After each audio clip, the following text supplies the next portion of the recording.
record button. All right, so gynecologic emergencies. Okay. So obviously there are physically there are two different genders. We have male and female. Women are designed to give birth. They have different anatomy than males do. Because of that, they are prone to different problems than we would. Okay? They have a lot of unique problems that we won't have. So in case anybody does not know what it looks like, that's what it looks like. You've got your vaginal opening, labia majora and minor. Sometimes we do have to inspect it. Right? When we do, we just need to make sure that we're professional about it and we're doing it as little as possible. Preferably somebody of the same gender. But unless something is just completely gone wrong, most of the time you do not have to inspect it. Okay. So on the inside, we've got the ovaries on each side. Those who produce the eggs, the ovum. The ovaries are connected to the fallopian tube, which then connects to the uterus. Your uterus is this large muscular organ that females have. That's what allows the contraction when they give birth. But it begins to grow once they are pregnant. Start growing that fetus. And then the vagina is the outermost part of it. Does anybody have any questions about that part? Everybody good with that? Good. Just making sure. So there's a picture of it. So again, you've got your uterus, and the cervix is going to be the narrowest part. So that's also what's going to dilate once they're going into labor and trying to give birth, which we'll get into in the next chapter.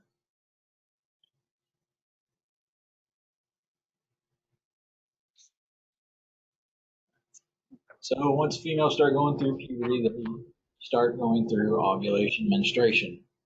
Important thing to know is when it starts, it's called menarche. May or may not be a test question later. Depending on the child, goes between 11 and 16 years. That's just kind of a mid-range.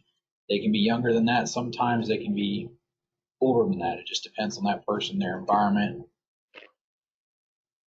And then that continues all the way up until menopause. Once you go through menopause, which is kind of around the 50s, all that stops. Either that or when you have hysterectomies. Because menstruation is when within 14 days of ovulation, if there has not been any kind of pregnancy initiated or any fertilization of the eggs, that uterine wall is going to start coming apart. And then that's where menstruation comes from.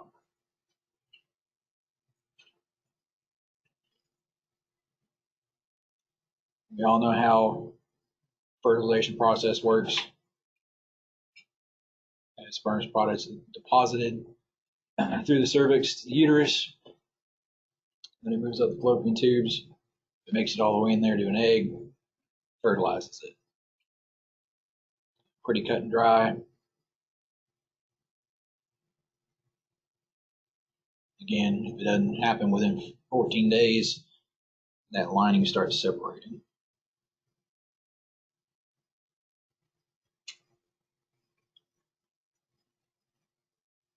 With this being the gynecological chapter, we're focusing on emergencies associated with that. Just like everything else, it can be a wide range from any kind of medical problem to a trauma problem. Most often, STDs and trauma. We talk about sexual assault, things like that.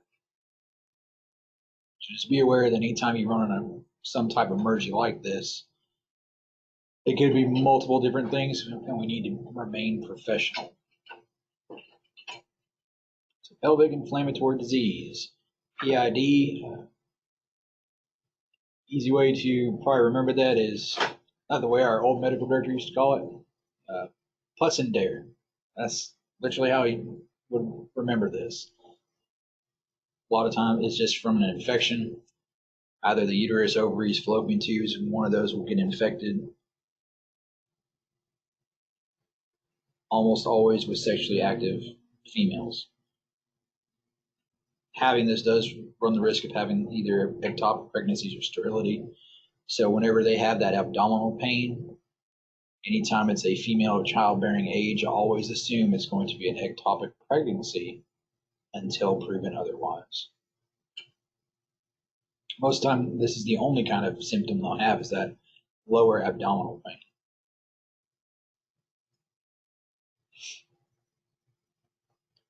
Eventually, whenever that infection kind of prolongs, they'll end up having a fever, nausea, vomiting.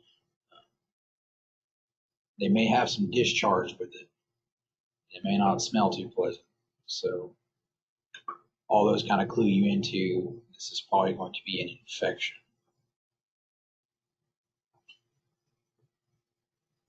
So STDs, I would assume most of us learned all kinds of STDs when we went through high school. Most of these can be far more serious. Some of them not so much. You just have to end up dealing with it. The one it talks about right here is chlamydia. It's the most common. Most of the time it just has like painful urination or an upset stomach or abdominal pain. Some people do not have symptoms at all. They just end up carrying the disease. That being said, that infection can spread eventually into the cervix and the rectum. Then they'll end up with that PID, and we'll be back to the abdominal pain, discharge, nausea, vomiting, fever. Eventually, they can become septic from it. Bacterial vaginosis. It's common with women 15 to 44 years old. If you don't treat it, not necessarily going to cause a lot of problems besides PID for the patient themselves, but eventually if they do get pregnant, it can cause low birth weight, congenital defects, premature birth. So these are all, while they seem like they'll have minor symptoms, if any at all, they are serious issues that we need to get them looked at. Good old gonorrhea. Grows in the warm, moist spots. So for females, the cervix, males is the urethra. So we can both get these. When they have these severe infections, they'll have the abdominal cramping, the pain, nausea, vomiting. They'll have bleeding in the urine. They may have trouble urinating. Unfortunately, not much to talk about with all these cases. And EMS-wise, not a lot for us to do treatment-wise. We'll be treating symptoms. O2, or if I can talk right, oxygen, monitor vital signs, emotional comfort, support, and transport to the hospital. So when we talk about vaginal bleeding, there's multiple different things that can come from it. They could have an abnormal menstruation cycle. A lot of times we just need to ask them, is this normal for you? Do you normally have a heavy menstruation? Do you have a light menstruation? Ask them those kind of questions. If they have trauma associated with sexual assault, or if they were in a sporting accident, they tripped and fell and hit something there. There's multiple different things that can cause this bleeding. Ectopic pregnancy and spontaneous abortion are pretty serious. Ectopic pregnancies can be life-threatening. Spontaneous abortion is not necessarily life-threatening, but they are a very traumatic experience. You deal with a lot of emotional support with that. Cervical polyps, kind of the same, like when we were talking about diverticulitis before in the intestines. These polyps can bleed, cause issues. And then obviously the big one down there, cancer. Some of those we won't be able to tell outright. So again, we're just kind of looking for the symptoms, treating the symptoms. We're not going to be going after the cause necessarily. Scene size up. Again, a lot of these can involve large amounts of blood, especially if it's from a pregnancy, or if it's a sexual assault, or if they're in their menstruation cycle. there may be a lot of blood. We just have to be aware of that. Again, looking at their vitals and their condition through your primary assessment will indicate whether it's going to be something, oh man, I need to get them out of here now, or if it's something we can hang back on and get a little bit more information. If we do think that this is sexual assault, obviously the police need to be involved. We'll get into that a little bit more, but if that's the case, we always need to kind of try and keep them from cleaning. It's going to be a very difficult situation. They're going to want to be clean. Again, we need to tell them not to. Just that way, if they can get evidence, they can get evidence from it. Sometimes that mechanism, injury, or nature of illness will be easily understood. Sometimes it won't. It just depends on what kind of dispatch information we'll get. Again, if we can clarify, make sure how many patients we have, make sure we obviously take our scene safety BSI.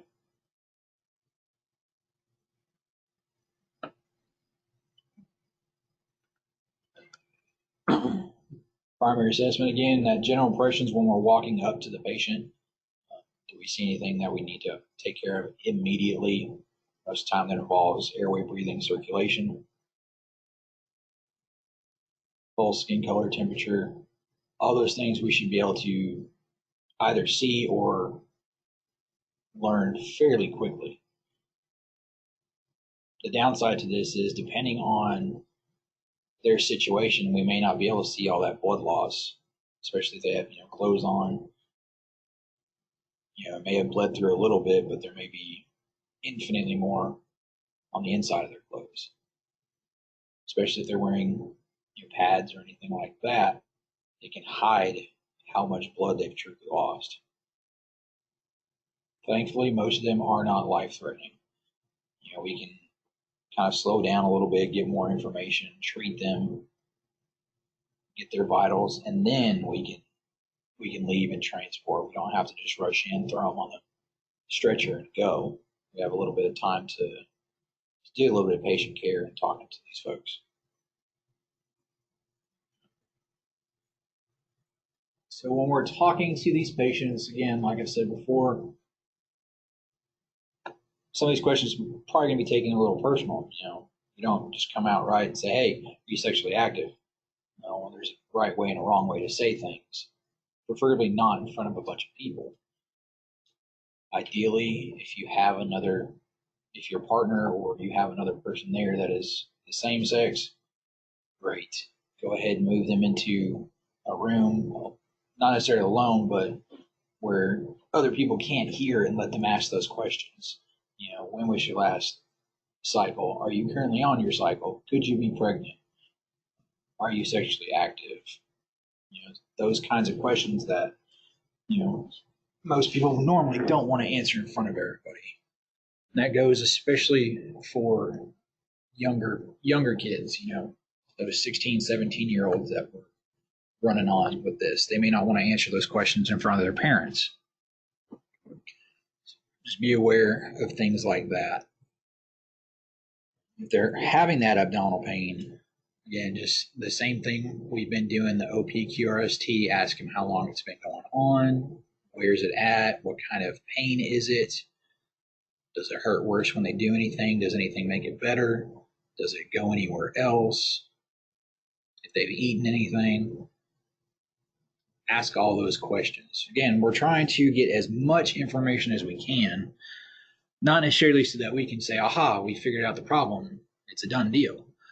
We want to give all that information to the hospital. That way the doctors can make the treatment plan that'll give the patient the best care possible.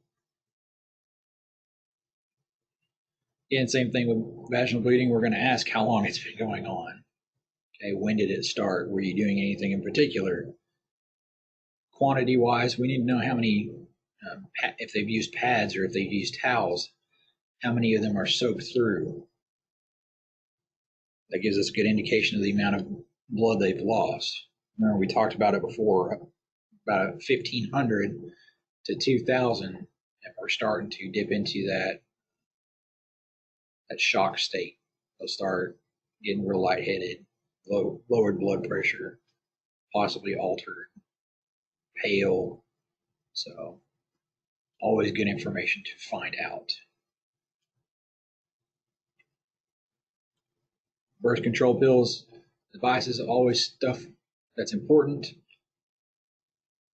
Hormone birth control can alter your menstruation cycle, so they may have a reason for it being light or for having a heavier flow. We don't know. If they're using IUDs, it could have been possibly dislodged, or there could be a malfunction with it, and that's causing the bleeding. And again, another personal question we need to ask about if they have any sexually transmitted diseases. None of those questions are fun to ask, but it's information that we need. The best way to ask them is, I know these may be personal, but this will help me treat you better and get you better care. Do you have any previous sexually transmitted diseases or anything like that you can tell me about? Just don't be a jerk about it.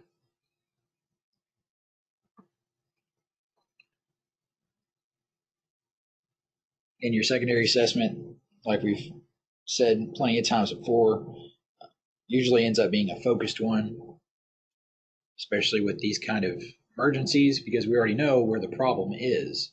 It's focused around the female anatomy. Obviously, vital signs are going to be the same that we normally get for every other patient. We're going to look and see if they're distended or tender, just in case they've had some kind of bleed in there that's now filling up the abdominal area. And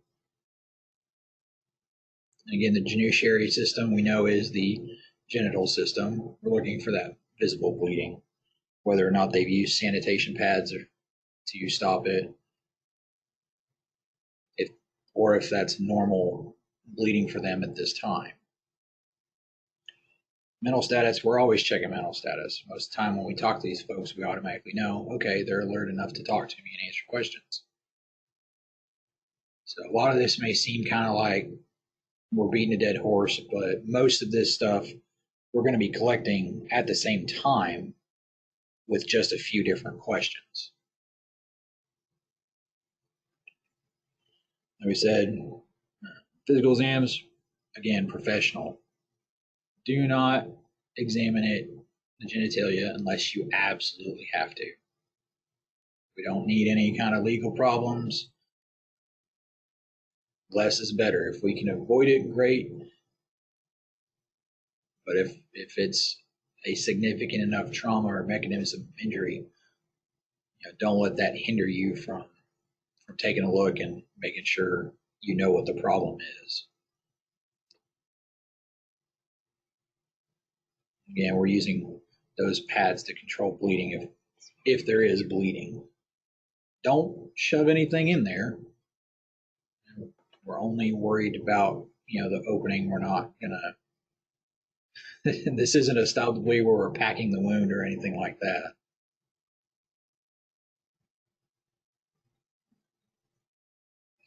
Just like any kind of blood loss or hypotensive shock that we've dealt with before, that syncope, nausea, vomiting, fever, all those are super important to know when we're talking about gynecological emergencies. Because again, they could have compounding issues. They may have had some kind of sexual trauma happen, but they may also have pelvic inflammatory disease. So now they've got a fever, they've had nausea, vomiting for a little while. Now they've had more blood loss. The blood pressure was already low.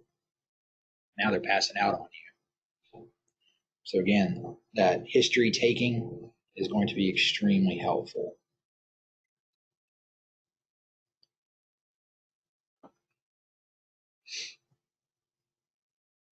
Probably going to reassess these folks quite often. The downside, like I said, there's very little we can do treatment-wise for these folks. It's not a field that we're going to be proficient in. We don't have the techniques, we don't have the equipment or the training necessarily to get invasive in this. And I don't necessarily know that I want to be invasive with this. It's a little better to have a larger room, more qualified individuals that can address these kind of concerns. So always give a good radio report. Make sure you tell them all the important information. If they think they're pregnant, get their last menstruation cycle. Okay, they had their last period 3 weeks ago on May 10th. So now they have a date that they can go by in the hospital.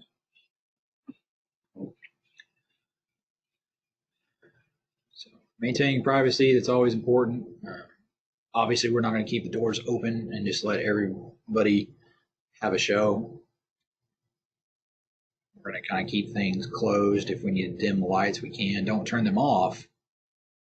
But we want to keep these people out of the public while we're doing this, because this can be excruciatingly embarrassing and traumatic.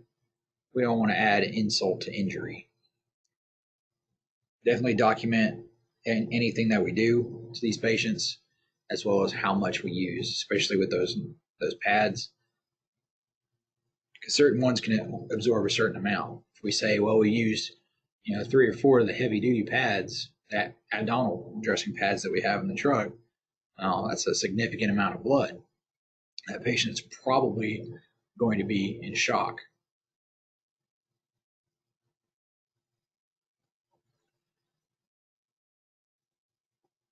So like it says, they have a rich nerve supply down there, okay? So all those injuries are going to be excruciatingly painful simply because there's so much nerve tissue and nerve endings down there. So it may be, a minor laceration, but it's going to hurt more than, say, if we had a laceration on our earlobe or our forehead, because there's not near as many nerve endings there. If they do have those lacerations, we're going to put moist sterile dressings on them. We're just going to press it down. We're definitely not going to pack inside.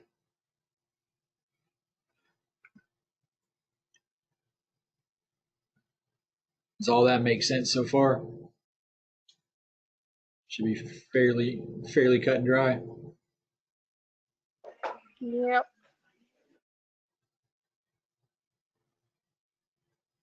Okay. So pelvic inflammatory disease, like we're talking about, plus in there, abdominal pain. That's going to be probably the most significant complaint. That may be the only one. Again, pre-hospital treatment's limited to symptoms. If they're having abdominal pain, not much EMT wise that we can do. But if they're having nausea, vomiting, abdominal pain, we can give them oxygen. We can provide them with a emesis bag and maybe try to get ALS help to treat their pain. Most of these folks do not have to be rushed lights and sirens to the hospital. Again, very rarely do these emergencies turn into life-threatening problems. When we go pick these patients up, a good thing half the time is to have them get up and see if we can walk. If they can walk and they have kind of a shuffle to them and it's painful, that may be a good indicator of PID. So if somebody's starting to walk towards you saying, I've got this stuff coming out and it's not good and I hurt, probably 85% sure that's what you're going to encounter.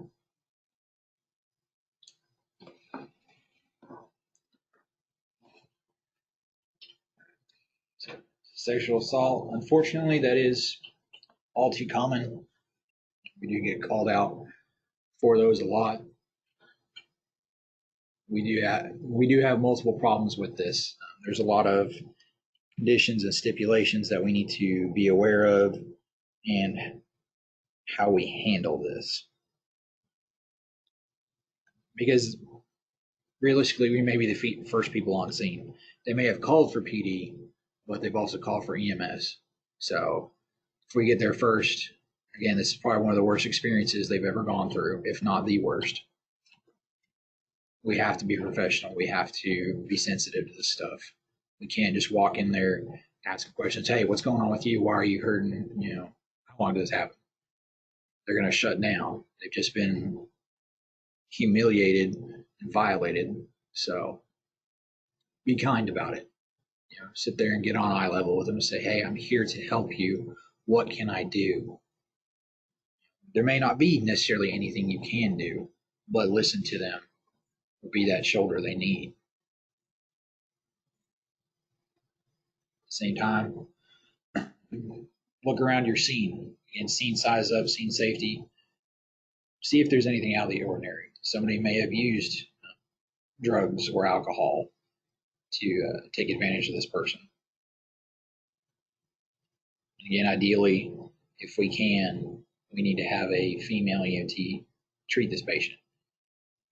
Provides them a little bit of comfort. Sometimes they won't. Sometimes they'll say, no, I don't want that person. We work with what we can and try to accommodate.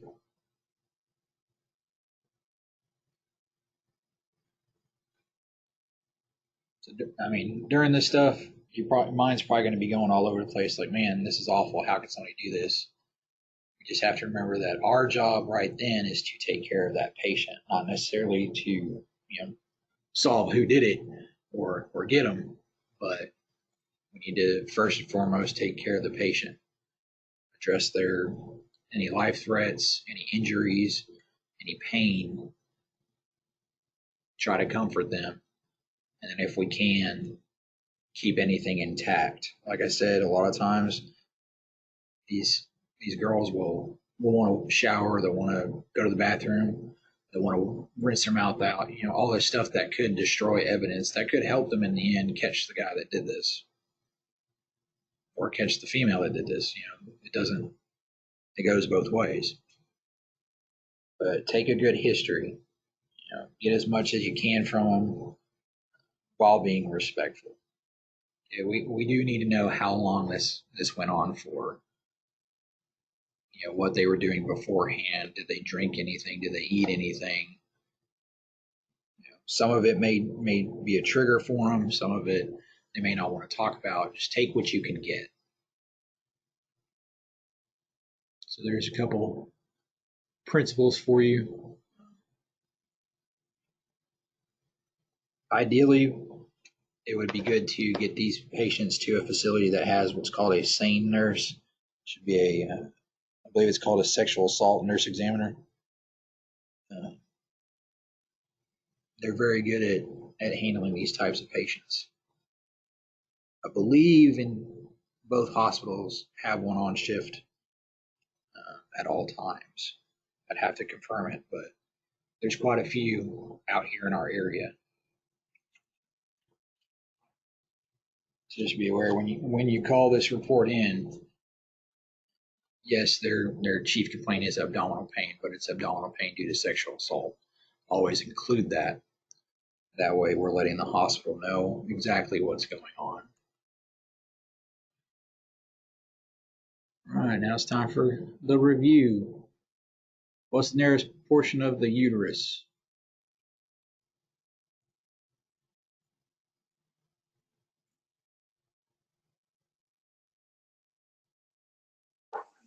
C or D? B or C? D. It's B. Cervix. Yeah, it's going to be the cervix. The cervix, sorry, the cervix is the only part of those that's the part of the uterus. Man, I'm having a hard time tonight. Yeah, that's the narrowest portion. Again, that's what opens the vagina itself.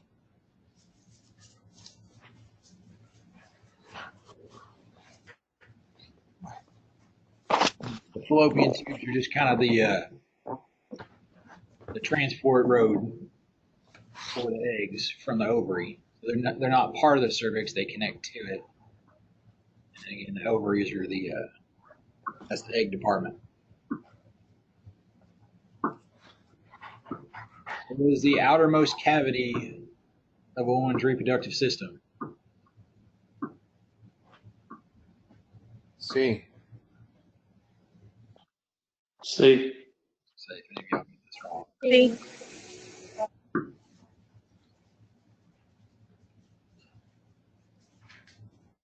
Yeah, it's the vagina. It's the outermost part. It's out on the outside.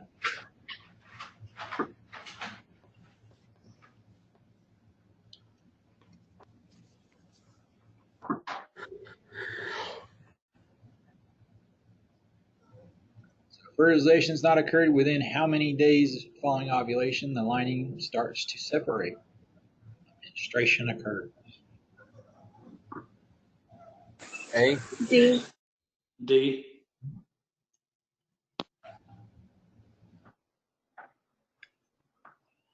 That 14-day mark. Once that starts, then it's the start of Shark Week. Done.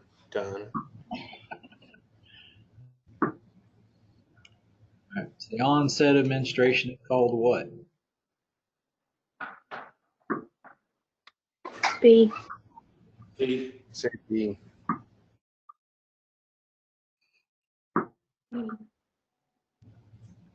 Yeah, it can be menarche.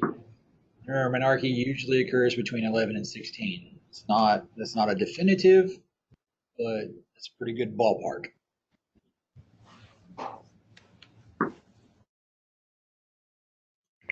Which of the following can cause vaginal bleeding?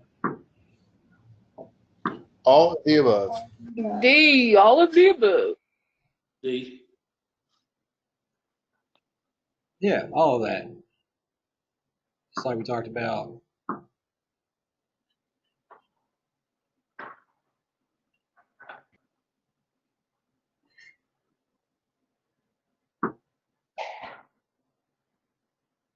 Oh man, they threw me off.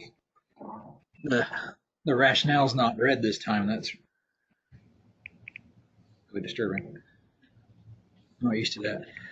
All right. So which is the most common presenting sign of PID, or pelvic inflammatory disease?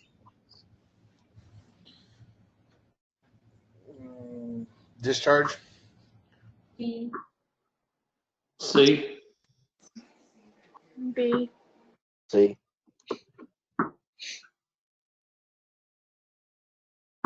Yeah. So remember, it's going to be that abdominal pain.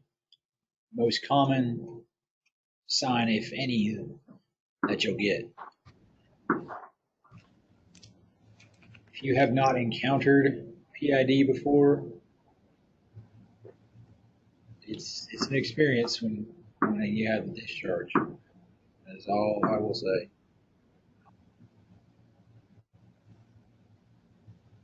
All right. So obtaining a sample history, which of the following pieces of information is important to obtain? All of the above.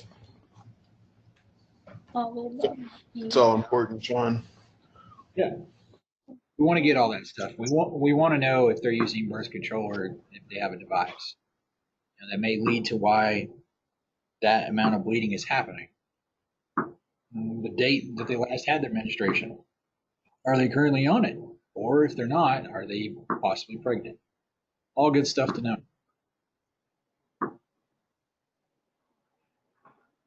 All right. So what's your first priority when dealing with excessive vaginal bleeding?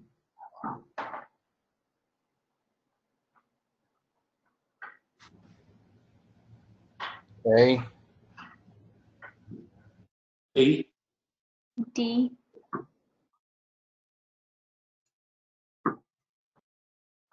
A, Got a handful of different answers. All right. So it's going to be treating them for shock. So it's good to find out what the cause is, but it's not as important as if their blood pressure is extremely low and they're starting to get pale and cool, altered.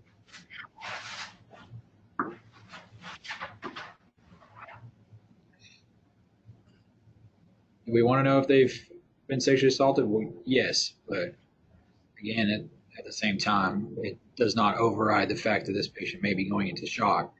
We have to take care of it. All right. Little extra for you that we didn't necessarily go over, but which is pretty common. A, I'm gonna have to assume it's A. A. yeah, Yeah, it's going to be rehypnol. While a couple of those, all of those ones could probably be used to help it, rohypnol is the big one. Okay.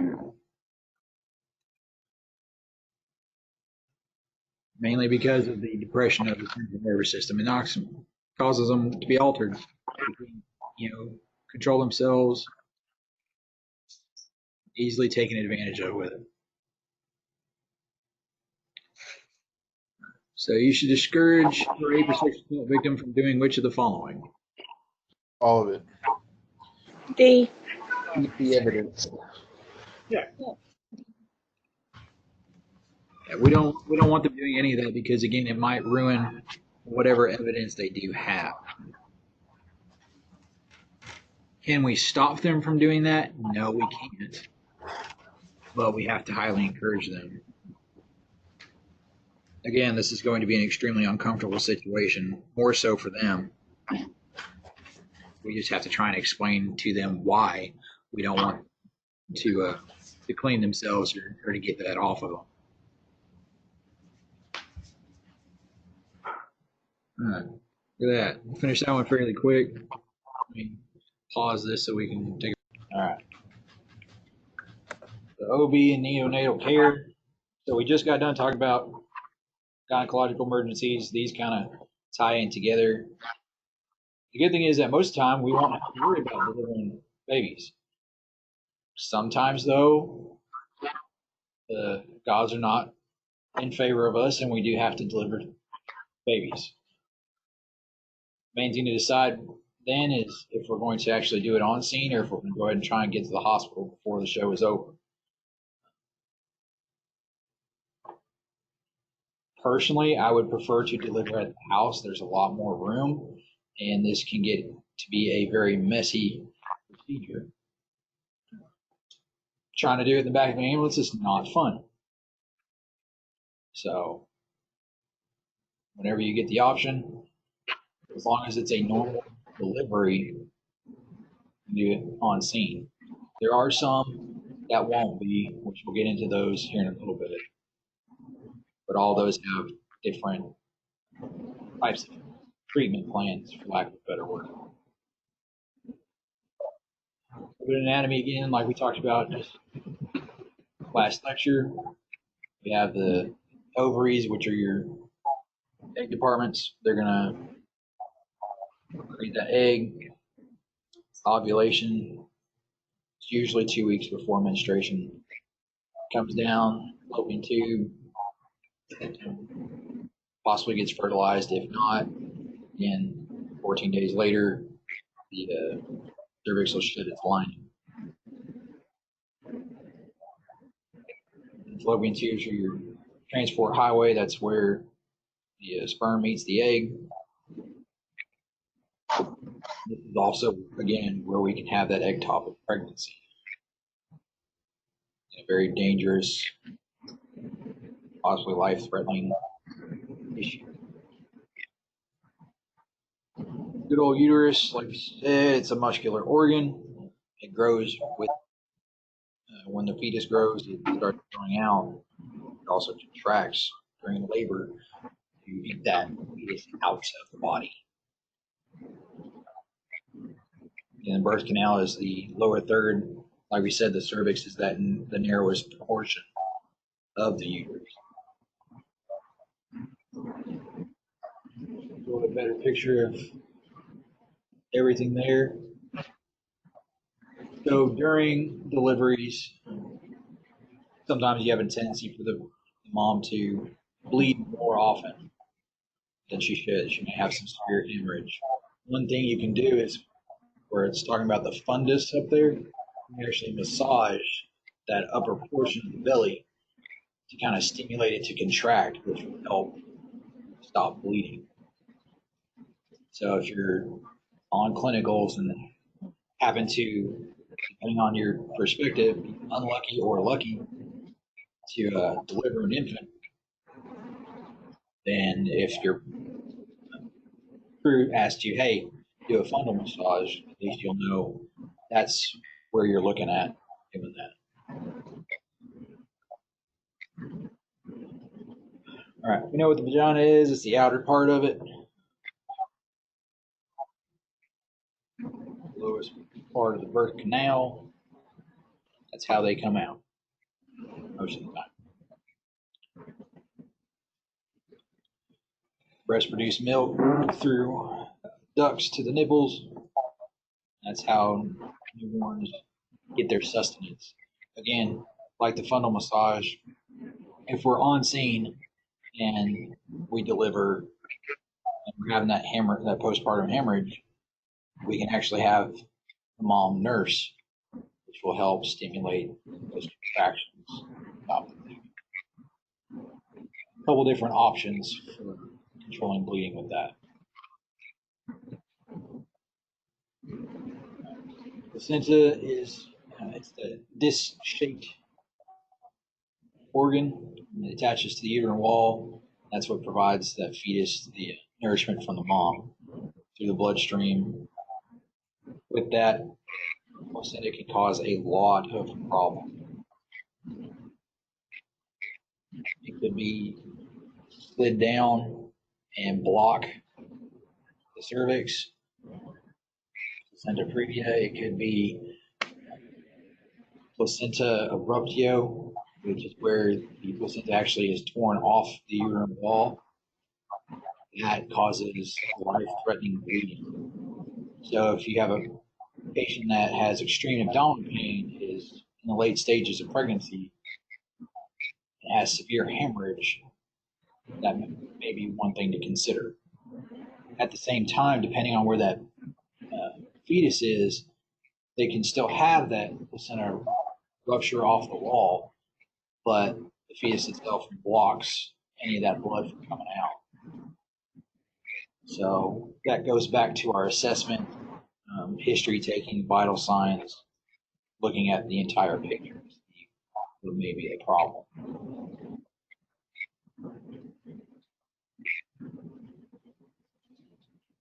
And like it says with, it transfers nourishment. That means everything. Mom is smoking or she's taking drugs, it passes through that placenta into the fetus as well, so it will affect them. That's where you have fetal alcohol syndrome. They come out with addicted to heroin, those types of bad things, because they don't have any barriers. They're getting the full effects just like the mother would. Let's do the umbilical cord. The vein carries the oxygenated blood. The arteries carry the deoxygenated back to the placenta. So kind of like how our pulmonary artery and pulmonary vein are switched, same thing with these. The vein's what carries the blood, because we got to remember that the placenta is not actually part of the fetus. It's part of the mom. So the vein is carrying the blood away from the mom.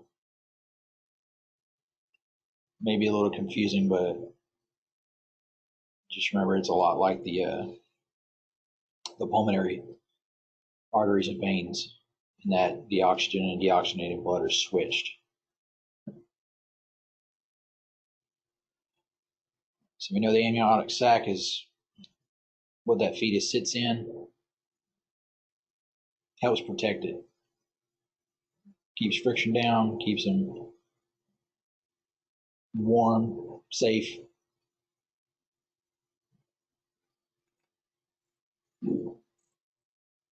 So when we end up having a pregnant female, there's a lot of different changes that they go through. For one, they breathe a lot faster. The more that fetus grows, the less and less lung space they're going to have. Okay? It's now occupying a large portion of their abdominal cavity. Where is everything else going to go? Well, it's going to get shoved wherever it can. So their diaphragm is now pushed farther up along with their organs. They don't have the ability to breathe as much. So they're going to be breathing a lot faster to try and compensate. At the same time, their blood volume is going to be more. Okay? They're providing for another life form. So they're going to have increased blood volume. Their blood pressure may go up a little bit. It may drop because they have that extra volume.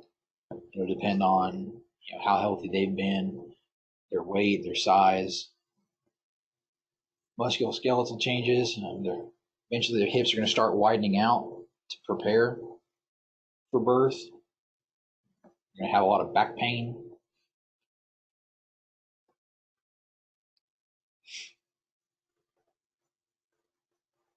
They're going to get emotional. Their hormone levels change.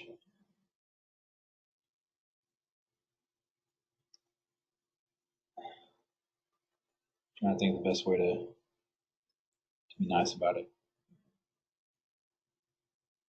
Sometimes when you go on these patients, things may not be as significant as they appear due to that increased hormone level. They may be freaking out a little bit more than usual. They may know that, but if it's a young patient, they may not understand that the reason they're so upset because Jimmy was looking at this girl's Instagram page or something like that, something weird. But they may not have that normal reaction anymore. They may have an exaggerated one due to hormone levels. At the same time, they're going to have a higher risk for things. For one, they're going to be unsteady. They're going to wobble. If you've ever been pregnant, I'm sorry. if you have seen a pregnant female, they kind of waddle. Depending on how far along they are, they run the risk of falling, and with that, there's more complications from it. Increased amount of bleeding, potential trauma to the fetus, all kinds of different things that we need to be prepared for. And again, the uterus is now shifted. It's starting to grow. It's moving upwards, preparing for that fetus to grow more each day.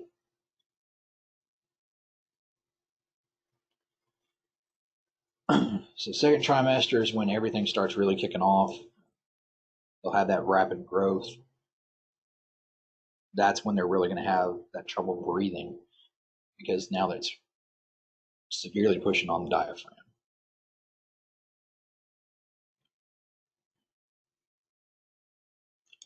So like it says down there that the clotting speed will increase. So depending on if they have any other conditions like atrial fibrillation, history of deep vein thrombosis, they may have a higher risk for having a stroke.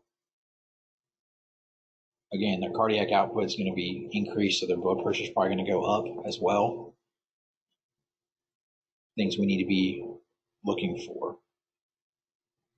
If a patient is, not necessarily if they're pregnant, but if they're taking birth control and if they're taking smoking as well, that's another high risk for pulmonary embolisms.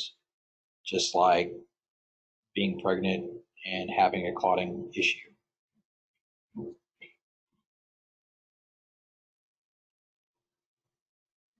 Third trimester is where we're just about done with the growth stage. They're fixing to be ready to come out into the world. Most of the time, they run a higher risk of nausea and vomiting with that. Again, they've had everything displaced, so when they vomit, they may not be able to vomit everything out.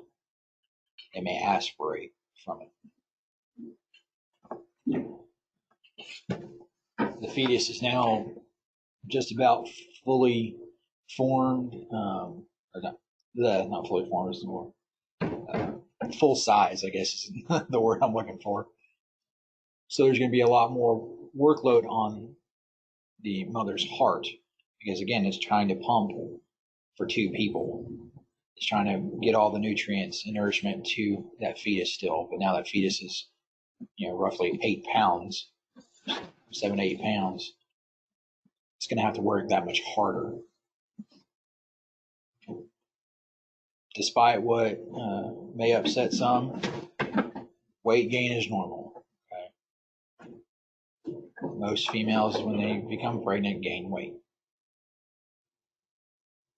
With that weight gain, it does put a strain on the muscles. It does put a strain on the bones, joints. They may have a harder time walking or getting up. They may have increased back pain, neck pain. They may only be able to lay on one side. Most females' center of gravity is centered on their hips. Once they're pregnant, the farther along it gets, that center of gravity changes. And once that changes, they're not used to it anymore. They run the risk of falling down. Again, when these patients fall down, depending on how they land, it could have serious problems. If they land full on, flat on their belly, significant risk for that placenta being torn off the wall of the uterus. The good thing is, most of the time, pregnant females are healthy, super healthy.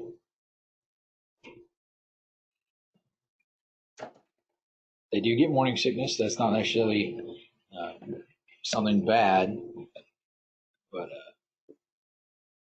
they may end up getting sick over time with this. Oxygen is great. It doesn't hurt the fetus. It doesn't do anything but help. Because again, like we said, oxygen can have a therapeutic effect, especially for nausea and vomiting. It may reduce that. Fortunately, diabetes can develop in pregnant females. It's called gestational diabetes. Eventually, it does resolve once they deliver. Same as any other treatment of diabetes. If their sugar's low, we give them either D10, oral glucose, have them eat, or if it's extremely high, they'll get insulin. So nothing out of the ordinary with that. Like I said, we do have hypertension. We do have increased blood pressure during this time. Sometimes that goes too high. Thereafter the 20th week, between the second and third trimesters, that's when it gets pretty significant. What we need to look out for is those massive headaches, blurry vision, edema, that swelling hands and feet, getting anxious. We need to be looking for all those because they do pose a higher risk for, again, strokes.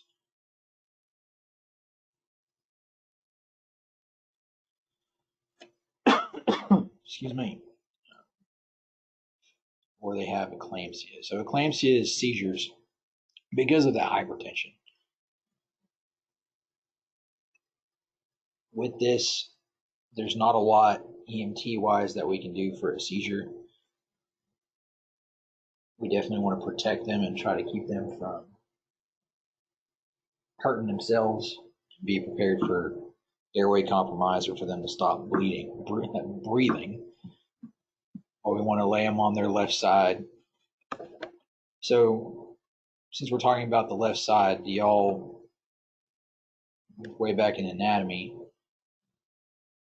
when we talked about like the vena cava, not the vena cava, the aorta, do y'all remember why being on their left side is not necessarily always good?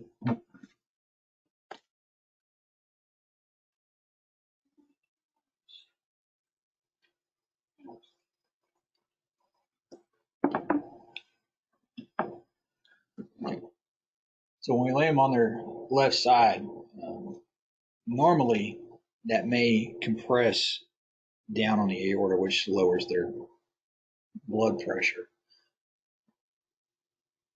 With eclampsia, laying them on that's not necessarily a bad thing because, again, it reduces that blood pressure. Might help correct the situation.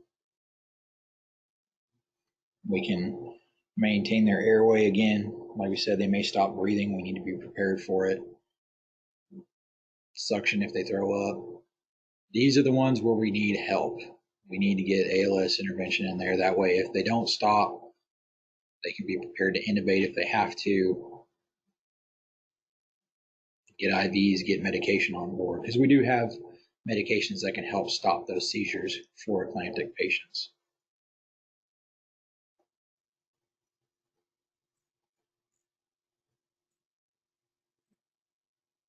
So there's that left side we were talking about.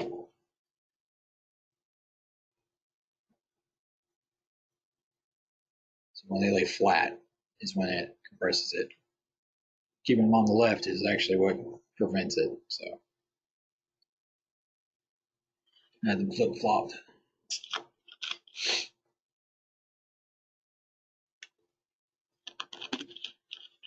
So a lot of times if you put the patient on the stretcher, lay them flat, they may pass out on you from this.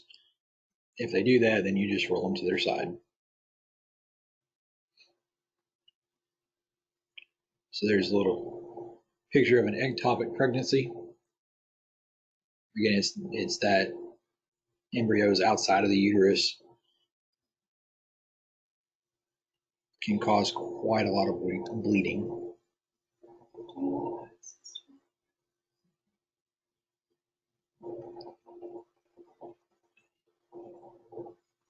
So like it says there, it's the leading cause for death.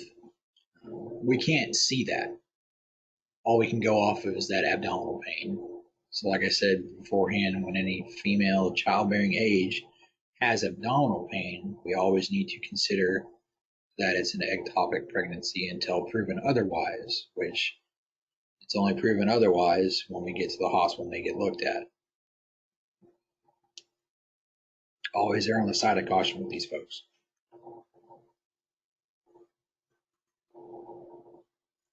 Talked about this a little bit in gyno emergencies. Any kind of bleeding is always something to take a look at. It could be that spontaneous abortion or miscarriage. Those two down there, I've kind of already talked about a little bit, that have ripped open the sente.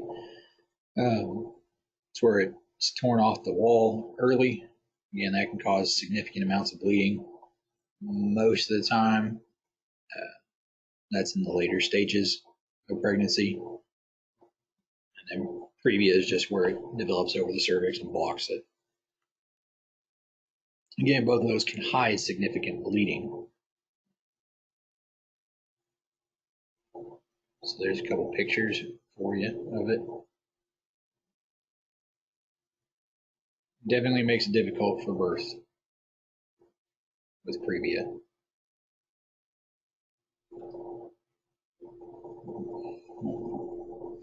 So by definition, the abortion is the passage of the fetus into the placenta before 20 weeks. It's either induced or spontaneous. We have to worry about bleeding and infection. Again, this could be a traumatic thing. It may not be prepared for this. It may be emotional. Again, we're treating signs and symptoms and the emotional state of the patient. So try to be kind, try to be professional and respectful. In the event that you do have this happen while you were on clinicals or further in your career, always gather up the material as well. Red bio bag. You would treat this the same as we treat a delivery. Once the fetus is passed completely, then you would cut the umbilical cord, same as normal, and just place everything in a bio bag to bring with us. Not exactly comfortable, not very fun, but that's usually what is requested. Sometimes you may not get to that point. They may have already aborted into the toilet. Some of them may panic and flush. We don't do what you can for them.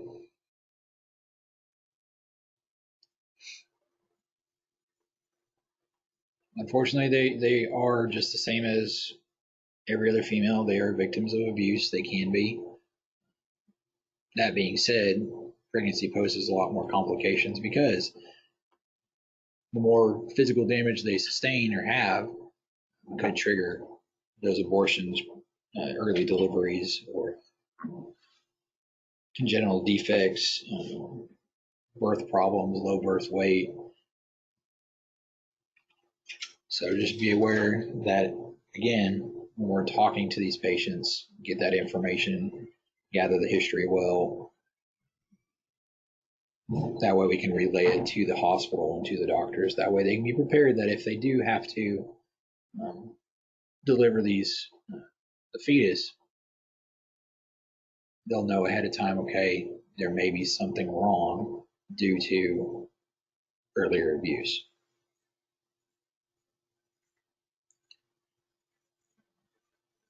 Just like falling down, they're at risk for bleeding, infection from injuries, and then that uterine rupture. Your scene size up is always going to be important with this. Look around the house, kind of gauge the reactions of family if they're there, spouses, boyfriends, whatever. Ideally, you want to get both of them separated. Sometimes that's harder. Sometimes it's impossible, but do what you can to get them away from each other. That way you can get information that they may not be willing to talk about in front of their abuser. If all else fails, you put them in the truck and say, I'm sorry, I can't transport you due to the nature of, this is a pregnancy. We can only transport the patient. We'll have to have you ride in your personal vehicle up there. A lot of times you can give an answer like that, and most people will listen to you or will agree with it without any argument.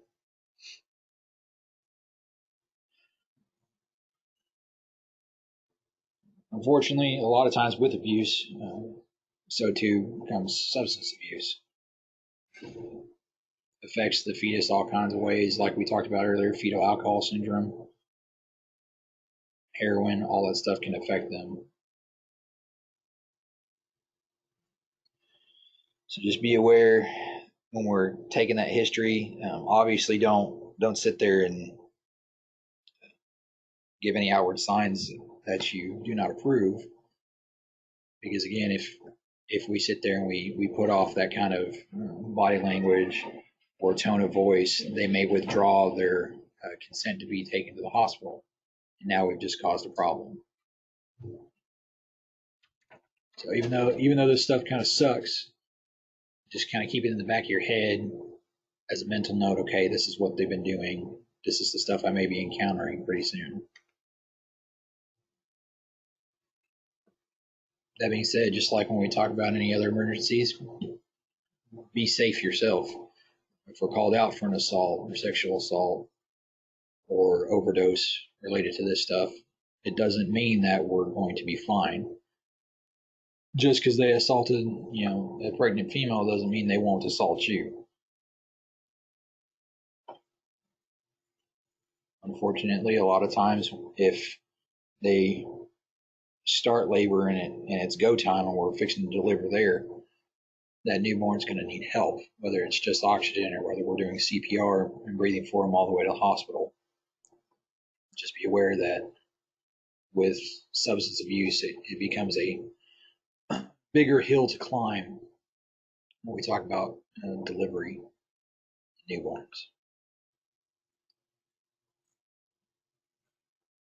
We already kind of know this part. When we've got trauma, we have two patients. We do have the mom and we do have the unborn fetus in there. We have to try and consider both of them. Again, we're going to work the best to make sure mom is taken care of, because if mom is taken care of, most of the time the fetus will be okay as well. But this may be, please don't be offended by it. They can make another fetus that mother cannot.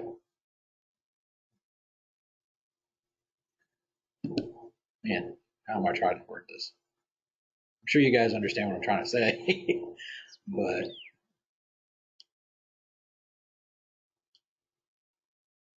yeah. So just now that I've derailed my thought process, just do as much as we can for both of them. But again, most of what we have to focus on is the mother, because that's the one we can see, that's the one we can actually treat at this time. And we talked a little bit about it with the changes that go on in pregnancy. You know, their joints are loosened up. They have that change of center of gravity. They're a little bit weaker. They could have issues with getting dizzy. So their balance is affected. They may fall. Again, falling poses just as much risk.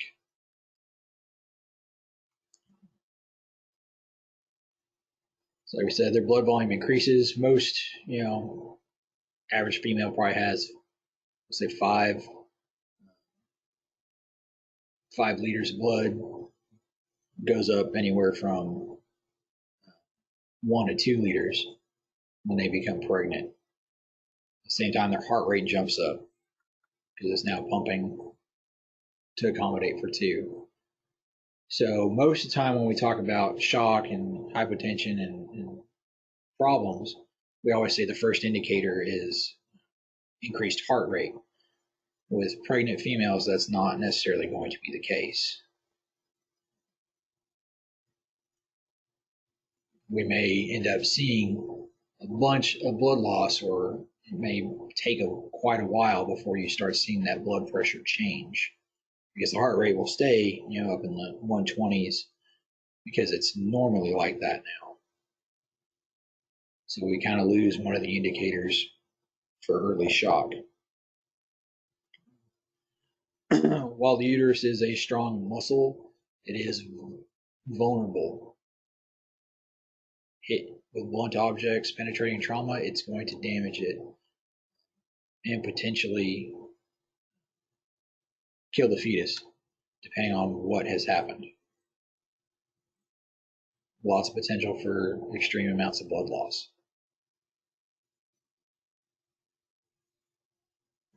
We're talking about MBCs.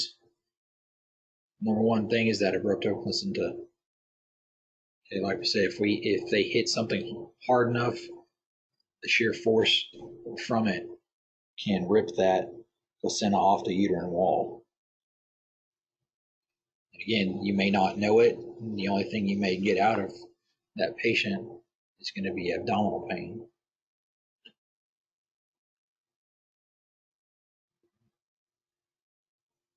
Talked about this a while ago, seatbelt placement. Most of the time with a pregnant female, it's not going to be in the right place anyway. But when that seatbelt tightens up against them during an MVC, that can cause additional injuries as well. And then when worst comes to worst during a cardiac arrest, like I said, it's very similar to everything else. We're working to save both of them. But CPR, you just may have to do it a little bit higher, because again, everything's been pushed up. You may not be able to sit there right at the dead center of the chest where we learned in CPR class. Hey, Sean, I have a question. Sure. So, like with a pregnant woman doing CPR, like it's like you said a few minutes ago, it's really bad if they lay flat, but for compressions we would still lay them flat, right? Yeah. So yeah, in the grand scheme of things, laying flat doesn't. You mute everybody? If I yeah. Mine wasn't muted and there was people. Sorry, I just hit the button too early. I forgot to mute it earlier. Yeah, compressing the aorta and the vena cava is not ideal, but realistically, with this patient, especially if they're in a position where we're trying to do CPR on them, that may actually keep some of that blood flow up to the brain. Again, we still need to have that hard surface so that we can compress their chest. So you do the best with what you've got. Hopefully that answers your question enough. Okay, thanks. I can say that I have never tried to do CPR on somebody turned on their side. I don't probably wouldn't work very well. I was meaning like if they were in at an incline a little bit, but I don't think that would work very well anyways. But because I was just curious, Yeah. you know, one, because things are pushed up, but two, because No, if it makes things more complicated, I guess is what I was trying to ask. so the downside to lifting the stretcher up, while that may help relieve some of that, it takes away that stable surface because now once we start pushing, because it's lifted up a little bit, it'll have that give to it.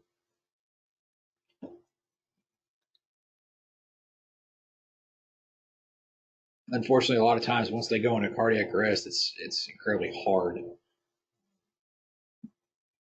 It almost becomes just trying to save the mom because we know that the body will sit there and say, well, I can make another one. I need my heart, I need my brain in order to provide still. So, but as far as I know, as it's always been done, just flat and then CPR, just up a little bit higher than Sean, usual. Yes. have you ever used ED on a pregnant lady? Have I what? You ever used ED on a pregnant Yeah. lady? So everything is pretty much the same except where your hands go compression wise. Like I said, as callous as it may be, if this patient goes into cardiac arrest, well, thoughts on the baby may be out the window. Okay, unless all of a sudden that baby spontaneously is delivered, that would be an awful day. Ooh, it wouldn't be fun. Okay. The focus is going to be on the mom, and if the heart needs to be shocked, then we're going to do it because again, it's the mom's heart is pumping all the blood that's going to the fetus. That fetus's heart doesn't necessarily take over its own circulatory system until they're actually delivered. Okay. Well, that was just a question that ran across my mind. Now you're good.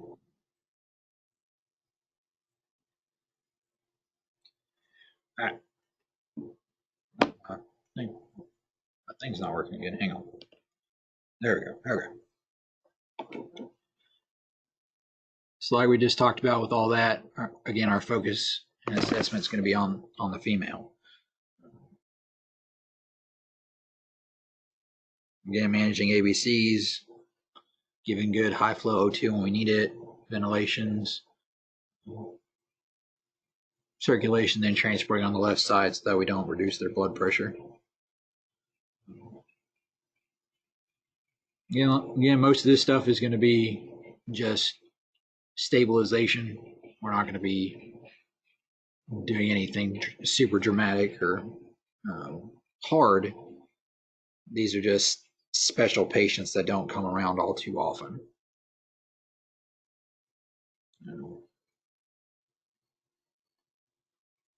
So getting into this,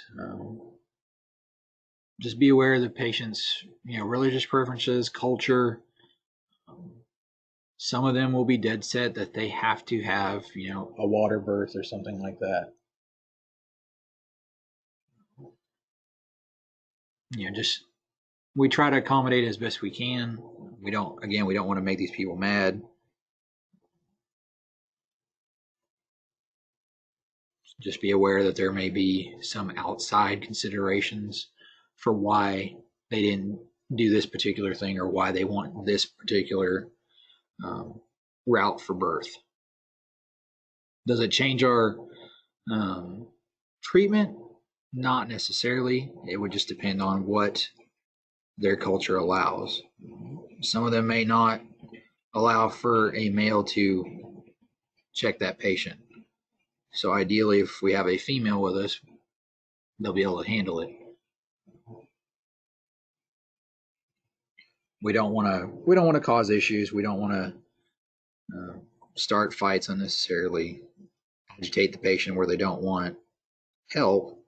So let's say there's a 2-person ambulance crew and they're both male. What do? Well, call for fire assistance for a female, or law enforcement, or an additional truck that may have a female on it.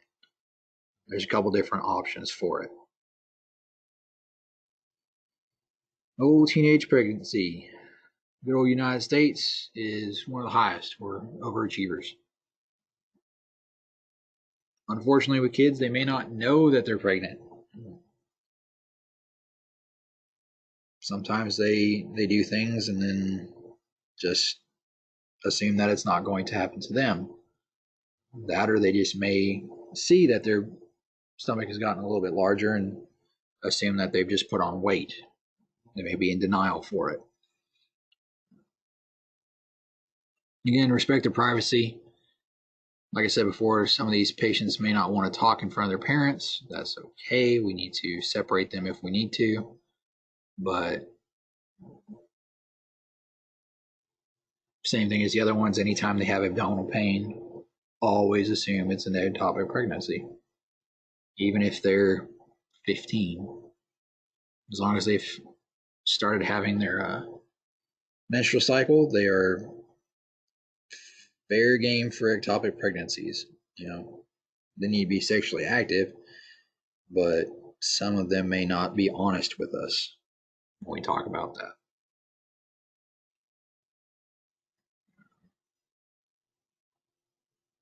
The good thing is most of this stuff is planned out.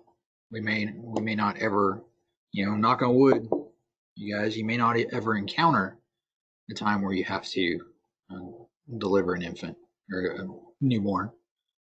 That's not a bad thing. But it becomes an emergency when there's complications to it. Scene size up, as always, the same thing. We're gonna make sure the scene is safe for us. We're gonna make sure we have all our equipment. Always taking an OB kit. If you have one, you want to make sure you've got suction or bulb syringes, swaddling blanket, gowns to protect you guys in, sharp scalpel, scissors and clamps to cut the placenta. At the same time, doesn't hurt to call for extra help. It may be just one baby that one person catches, but there's a whole lot else that goes on with it. The more people you have to help, it may stress you out less.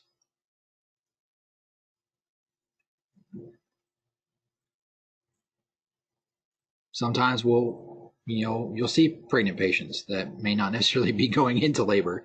They may have just called you because they, broke their arm falling down, or they may have had back pain for 3 weeks, or they're having a little bit of chest pain.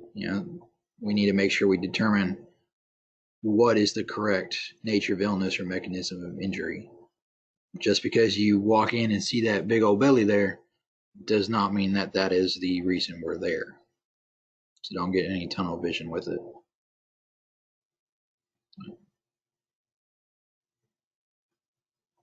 When we do our general impression for these folks, most of the time when we walk in, we're going to go, oh, they're pregnant. It's usually going to be fairly obvious. We just need to figure out if they're actually in labor or if they're not. It gives us a little bit of time.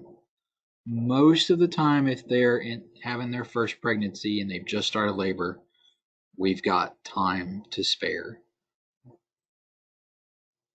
If this is like baby 3 or 4, go ahead and ask them, hey, how long were you in labor for before you delivered last time? If they tell you, an hour and a half and this started an hour ago, you probably need to get ready to deliver that baby. Again, we're going to do a rapid exam. We're going to try and be quick about it, make sure we find out what's going on, what's wrong with them, and then get them to the appropriate care. Again, ABCs, most of the time when they're actually delivering, airway and breathing is not a problem. We're going to be able to tell that they're breathing. They're probably going to be screaming at you, depending on if they've had any epidurals or anything like that. That's usually at the hospital. When we're out in the field, they're kind of doing it all on their own. It's going to be painful. So they'll let you know that they're breathing. Just make sure that we always check, especially in traumas, that they do indeed have a patent airway and that they are breathing adequately.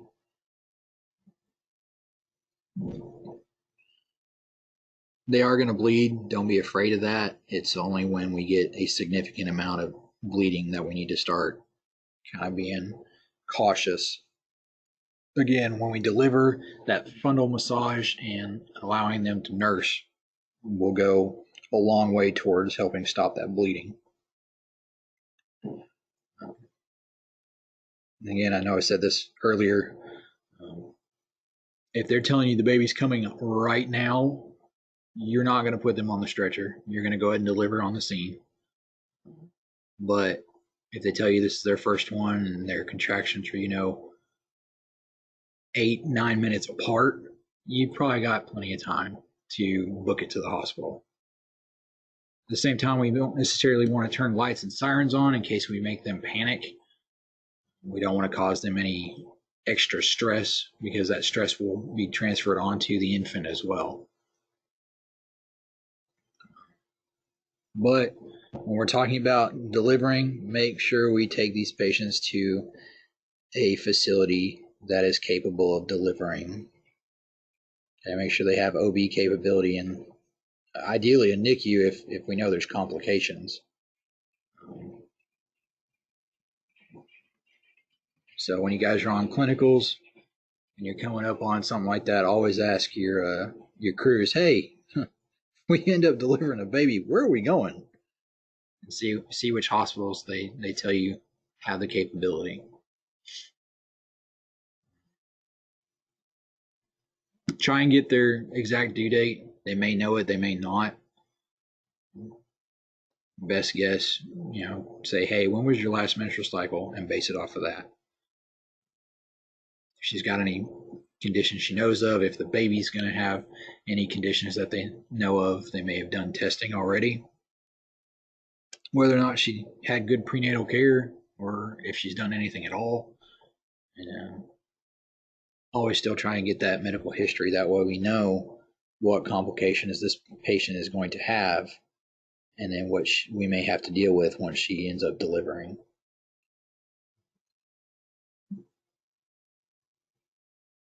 Like I said, sample history. Again, signs and symptoms. We want to know how often those contractions are coming. How many pregnancies she's had before. If they're having twins or triplets or quadruplets.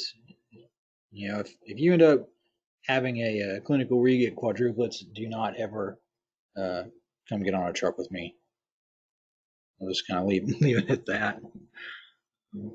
And then whether she's taking any medications, whether that's prescription meds, illicit drugs, we need to know that stuff. If she tells you her water is broken, Ask if she knows what color it was. Hopefully it was normal, but as I tell you, it was green. Then they've had what's called meconium staining. So meconium is actually fecal matter from the infant. It's usually brought on by stress, whether that's stress from delivery or drugs, trauma, but it's never a good sign because they may have that meconium in their mouth and in their airway. So when we do deliver, that's why we always need to suction to make sure we get that out.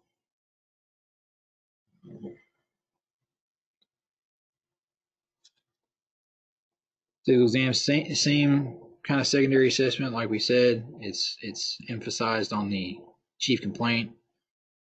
If they're in labor, guess what we're focusing on? Things associated with labor. Now, if they tell you if the baby's coming, that's one of those few times that we need to actually expose the patient and look to see if they are indeed crowning. That way we can see, okay, the baby's head is coming out. Again, if we see that the baby's head's coming out, we're not leaving. We're going to do the delivery right there wherever we are. We're not going to push our hand back and try to shove them back in and have them cook for a little bit longer. We're going to do that right then and there. Vital signs, again, same thing we've been looking at for every patient. They get the same things. Just be aware that they're going to have that higher heart rate and they may have variable blood pressures. Just ask them, hey, has this been normal for you during your pregnancy? That being said, if their blood pressure is extremely high, if it's in the upper 170s, 180s, 190s, that's a significant problem. They're pre-eclamptic. They're fixing to possibly be eclamptic and have those seizures. You're going to reassess this patient all the time. You probably are not going to do anything but manage this patient. The good thing is childbirth, we've been doing it for hundreds of years, thousands of years. Okay, it's been around long before EMS. Doesn't necessarily require us. It's only when something goes wrong. That being said, when we talk about trauma to a pregnant female, anything that we end up doing, whether that's oxygen, comfort, transport to the hospital, all of that is going to end up helping that fetus because, again, we're trying to make sure that, for lack of a better word, its host is safe. If you have a viable host, then the fetus is going to be okay, more often than not.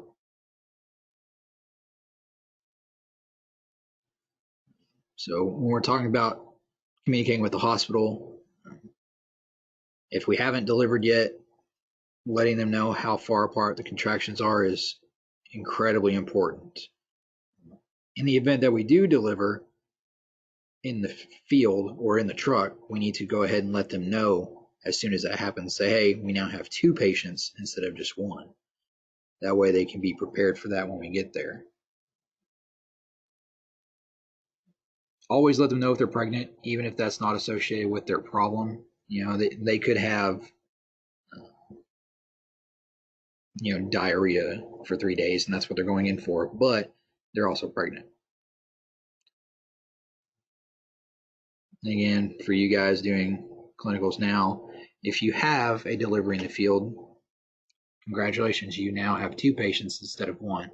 That means 2 forms.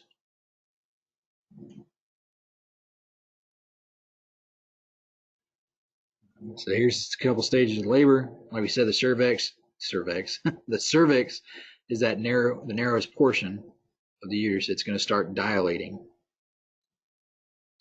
Once that happens and we start having the contractions, the fetus is delivered, and then the last part will be the placenta is delivered afterwards.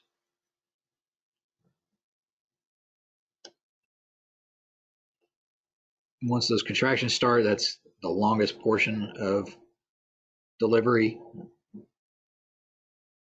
average about 16 hours. That's a long time. So if we get there and they say my contractions just started, this is my first baby, like I said, we've got plenty of time. It's only when that intensity and that frequency starts getting smaller and smaller, where they're only 2 minutes apart or 1 minute apart. That's when we need to be worried about delivering. Same time, we can ask them, have you had a bloody show? Sometimes the mucus plug will rupture and they'll have some bleeding from it. And that's when labor starts as well. Like that says, so gravida is how many pregnancies, and then parity is going to be how many actual live births. So prima gravida means one birth or pregnancy. I'm sorry. Yeah.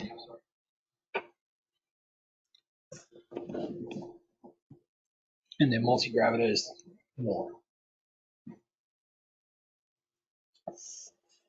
If you ever had Braxton Hicks contractions, they're technically not necessarily contractions. It's preterm labor. A lot of times they can get you to the hospital and take care of that.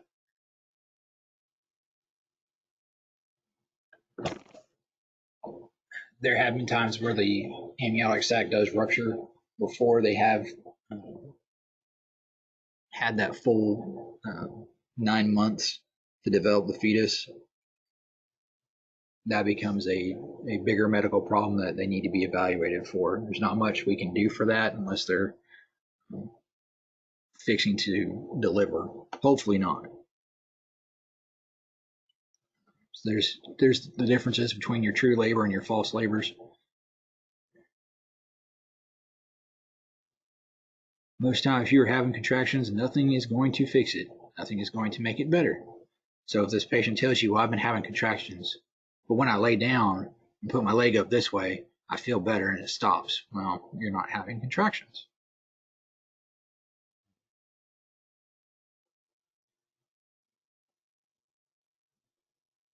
So second stage, this is when we're actually getting the fetus into the birth canal. This stage is over once they're actually born. This is when those contractions are now more and more intense and they've shortened. So we're getting to, like 1 or 2 minutes or less. That perineum is gonna bulge because the fetus is moving through that smaller portion. Again, this is where you're inspecting the patient, looking for that crowning. Third stage, this will be when we have the placenta delivered. That can take up to 30 minutes. So if we've delivered the fetus and we've clamped the cord, we've cut it, everything's okay, mom's fine, the baby's fine, we can still transport at that point. They can deliver that en route to the hospital. That's not a big deal.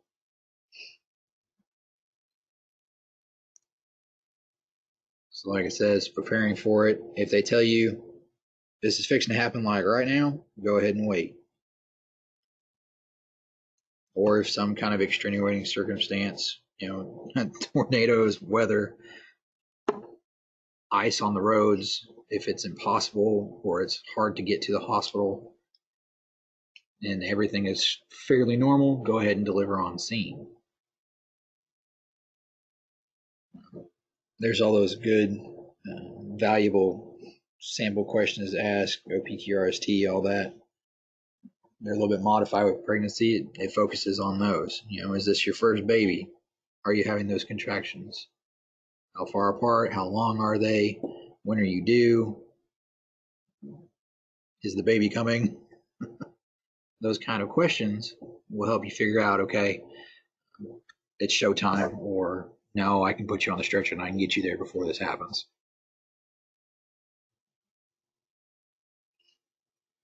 A couple of additional questions. They may tell you, I have to poop. Well, you may not be having to poop. You may be trying to push a baby out.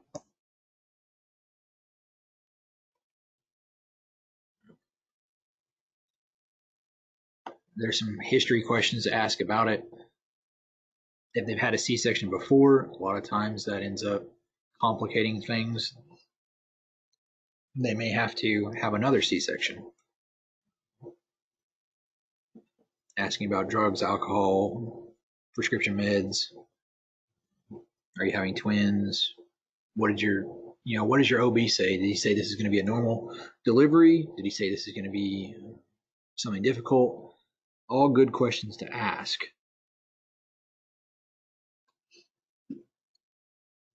Again, if she's telling you I'm fixing to push, it's time to go ahead and look for that baby's head.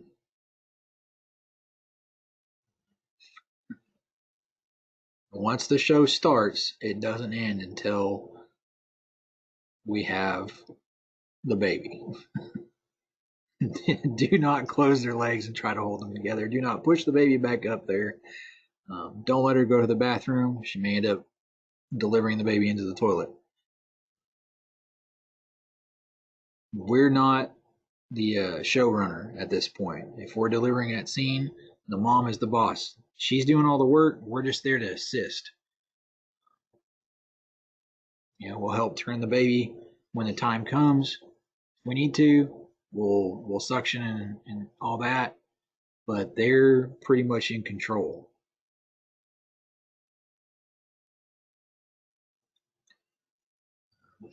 You definitely should have an OB kit on your emergency vehicle. Okay, they're super important. They contain everything that we need for this patient.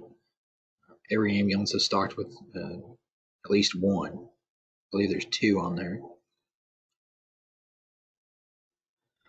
So when we're doing this, we're going to obviously, again, patient privacy. We don't need an entire show. But we need to put them on a good hard surface, pat it as needed. Her legs and hips need to be flexed. That way we've got a little bit of room between her and the floor. We're going to put towel sheets all over the place around the delivery area. Because again, this is going to be kind of a messy ordeal. And pop that OB kit and get everything ready that's in it. So there's your little diagram for how we're going to prepare for that.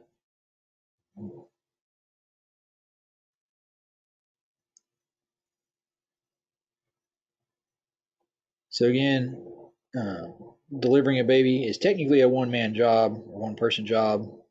It is an EMT skill, just so y'all know.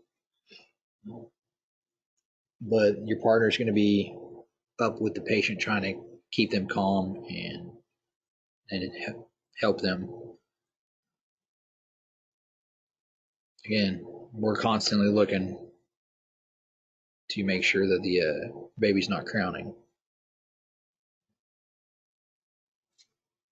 If you can, pull a stopwatch out, pull your phone out, start timing those contractions. That way we've got a good indicator of, okay, it's starting to get closer and closer. It's fixing to happen.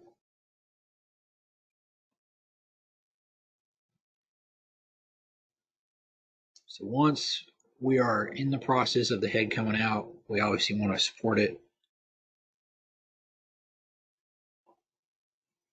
Obviously, don't stick your fingers in their eyeballs or their fontanelles. Okay, be gentle. Make sure you pay attention to what you're doing. Again, when babies come out, their bones are not, hard like ours. They are pretty much little mush balls. So poking them in the eyes with fontanelles is going to cause significant damage. All we're doing is helping to guide. Again, the mom's body does most of the work for us. In the event that the sac has not ruptured, you can puncture it. Clamp it, tear it, whatever needs to be done, and then you're going to suction the mouth and nose. Okay, we always suction the mouth first, because what's the first thing the baby does as soon as they're born and we stimulate them? They cry. They start sucking in with their mouth. They're mouth breathers. Okay, so umbilical cord, this is called a nuchal cord. If it's wrapped around their neck, most of the time you can kind of get your finger to slip it back around their head. If you can't, then you need to go ahead and clamp it off and cut it.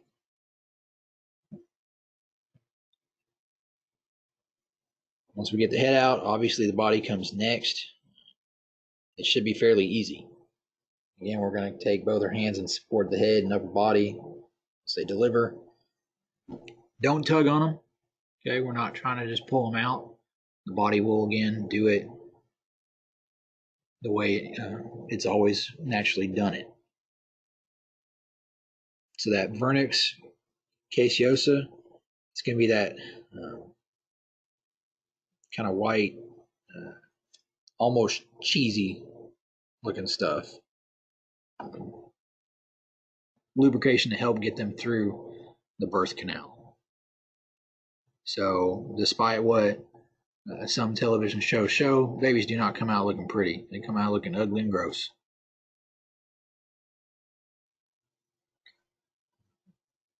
So like we were talking about earlier, if mom is able and willing, we're going to put it on our abdomen, skin to skin contact. Again, that helps mom with postpartum hemorrhage, helps stimulate the infant, keeps them warm. That being said, depending on the situation, the mom may not want that infant. Okay, they may not have wanted this pregnancy. That's something we may encounter. Again, just do what is best for the patient. If they don't want that newborn anywhere near them, we have items in the OB kit to keep them warm.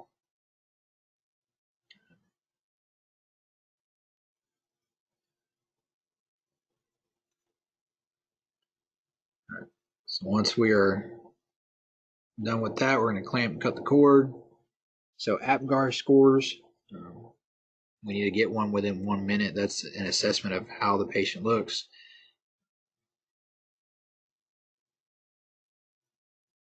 See if I'm sure it's going to tell us here in a little bit. But appearance, I don't think it's pallor. I can't remember what he is. Grimace, activity, and respirations. Those should be what that's looking for. That's just a good assessment of how well this baby looks, or if we know we're going to have to do a little bit to help them out. Placenta will deliver itself. Sometimes it takes up to 30 minutes. Again, like I said before, that fundal massage, kind of a circular kneading motion.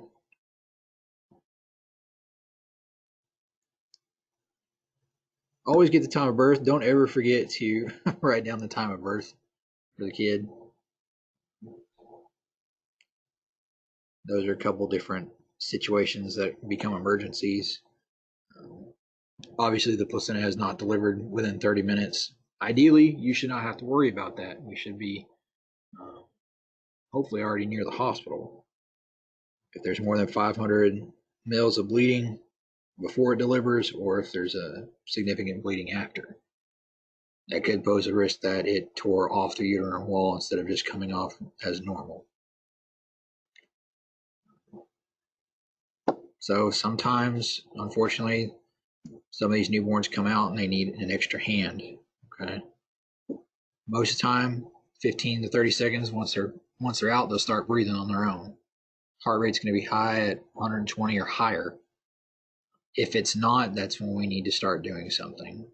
Initially, you start out with breathing for them, giving them oxygen, bagging them. If it's anything less than 60 beats a minute, you're going to go ahead and start doing compressions. We're going to try and stimulate them as well. You're going to hit their feet, rub their back. Nothing too hard. Again, they're tiny. They're just born, but we need to try and stimulate them. Sometimes they need that trigger to take that breath. Again, drying and warming will take care of that most of the time.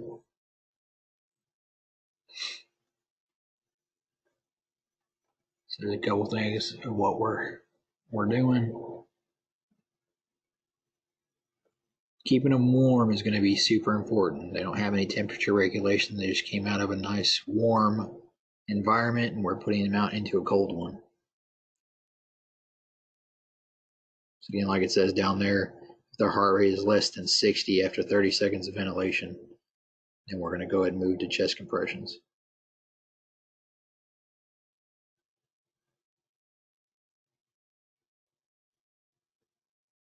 So when we do this, we're going to keep their, put them on their back with their head down, neck slightly extended.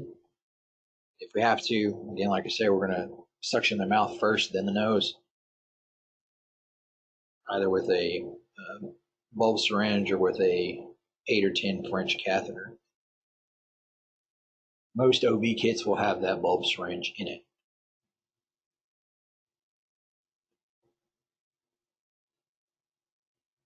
We're fixing to get in the APGAR score. This is kind of what it's talking about. You know, we're looking for spontaneous breathing, what their skin color is like, the movement of their extremities. We're looking for that heart rate. Obviously, you can't really do a carotid or a radial pulse on these kids, but we can get that brachial or take a look at the umbilical cord to see how fast their heart's beating. At the same time, you can take your stethoscope and do that. Just be aware that our stethoscope is usually very cold, so that could pose an issue with these newborns.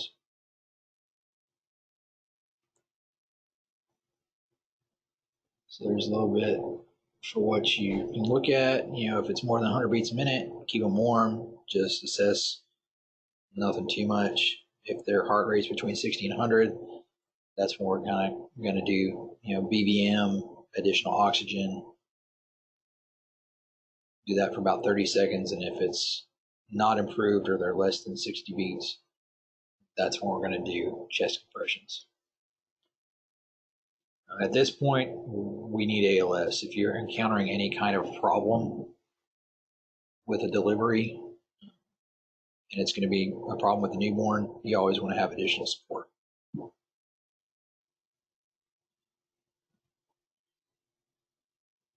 So we kind of learned about this in CPR class. To rescuer, we're going to do the hands encircling, the thumbs on the chest. So since it's a newborn, the ratio is 3 to 1. There's a little diagram if you need it.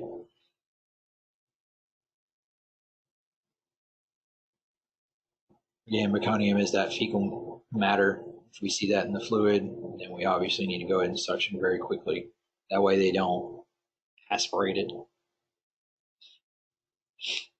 right, APGAR score. There it is. Appearance, pulse, grimace, activity, or respirations. So all of those combined will give you what your APGAR is. The numbers go from 0, 1, and 2.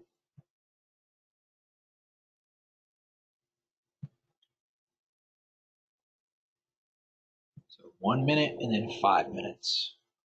Make sure to write it down. That way you can let the hospital know. It's a very important assessment tool. Just as important as the GCS is for an adult or a normal patient. So there's your APGAR score itself. Everything for a 2 is pretty much, baby came out perfect. You know, their heart rate's high, they're pink, they're moving around, they're crying, and they're breathing fast enough. At 1, we need to do something, whether that's stimulation or additional oxygen. If they get a 0, then they're coming out in cardiac arrest and we need to do something now. So they can have any one of those issues or they can have no issues at all.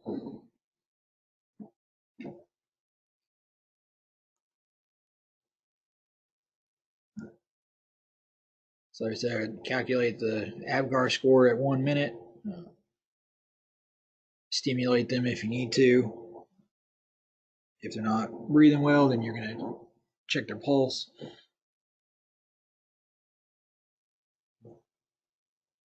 be a little aggressive with it. Obviously, we don't want these kids to code on us. That makes it incredibly difficult and a traumatic experience for everybody. So if you're looking at them and they look like they're blue, go ahead and already have that BVM out and ready. Just be prepared for the worst. Expect the best, or hope for the best, expect the worst. That's what you do with these types of patients. Anytime we had any kind of OB patient that we thought they were going to deliver, BVM was out on the bench seat, OB kit was ready to go. You can never be too careful with this.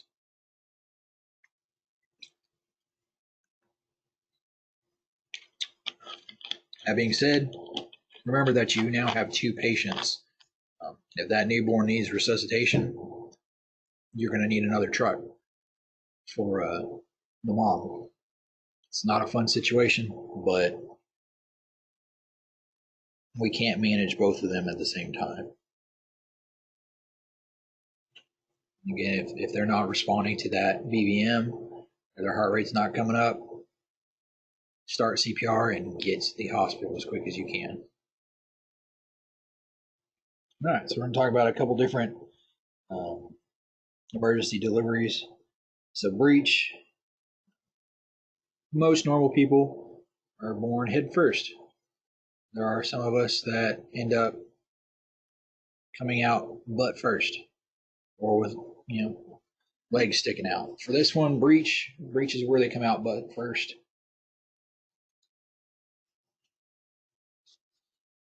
Can still be done in the field. We just have to be extremely careful with it. Most of the time, we'll be able to get them to the hospital though. But if the butt's passed through the vagina and it's out in the open, delivery's it's already started.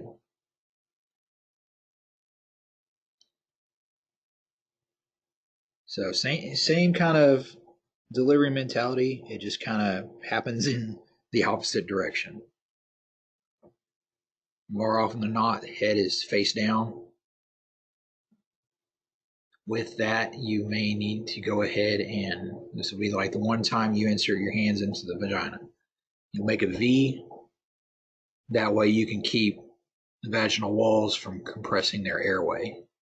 That way if they start spontaneously breathing before they come out, they won't suffocate. Because once the chest gets through the cervix, that's forcing their chest to compress. That's kind of the trigger for them to start breathing.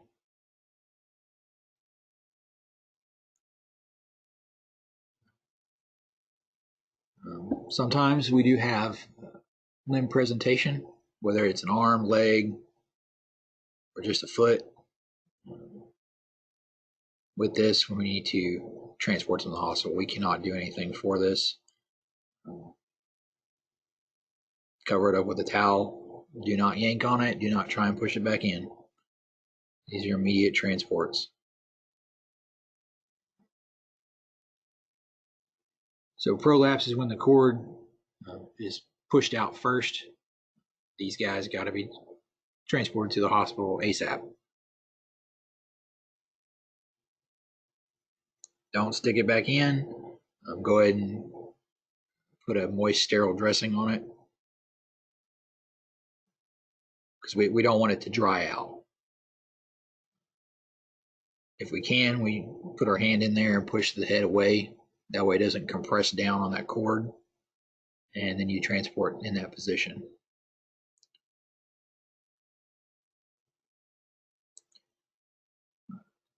So spina bifida is a developmental defect. It's where the spinal cord kind of protrudes outside of those vertebrae. Just cover it with sterile dressings. We need to keep them warm. So even though we're putting those moist sterile dressings on, we need to wrap them up. You'll probably have to turn the heater on in the truck, whether it's summer weather or not. We're trying to keep them from losing too much of their body heat.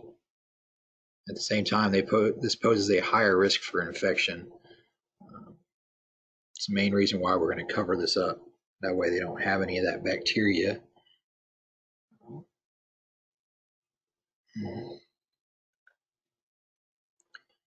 Multiple gestation, so twins or higher. Once every 30 births. Doesn't seem like that with some of us in the office. Most of the time they're smaller by a few pounds.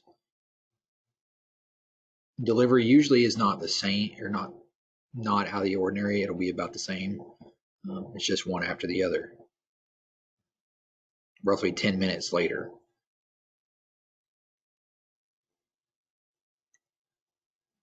Yeah, we're going to do ABGAR scores for both of them. We're going to do time of birth for both of them. They will be small. Case in point, mine were, both of them were just under 4 pounds. So they will look incredibly small. They may look like they're premature, but they may not be. That being said, preemies, premature births, anything before 8 months, or if they weigh less than 5 pounds. So there's 2 different classifications for it. Their head's going to be a little bit bigger, and their body's going to be thin. They haven't had enough time to build up anything. With premature infants, we have to worry about airway and breathing. Okay, because a lot of times the surfactant that they use to keep their lungs open and the alveoli open have not been produced enough. So they won't be able to keep those open for gas exchange. So there's you a picture. On the left side, obviously, is a normal full gestation baby, and on the other side is the preemie. You can tell there's quite a significant difference.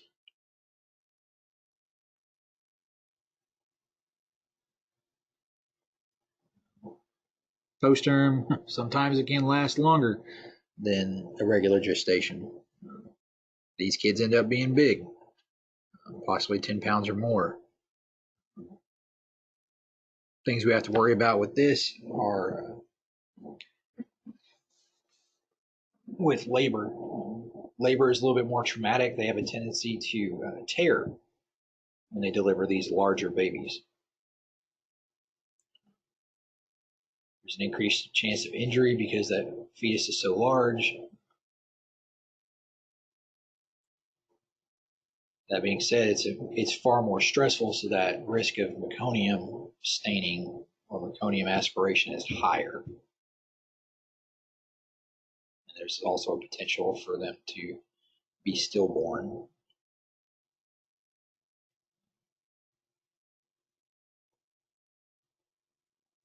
So fetal demise, unfortunately, it does happen. Labor will come normally, even if it started early. If there was an infection, you may notice that it smells pretty rough. That being said, once this baby comes out, if you look at this infant and you can tell that this is not going to be a viable patient at all, do not try to resuscitate it. Even though it's an infant, even though this is a birth and it was supposed to be something great, sometimes it just doesn't happen that way. If there's obvious signs of decomposition, just be prepared to spend a little bit more time with that parent, that mother, because it's going to be a pretty rough experience.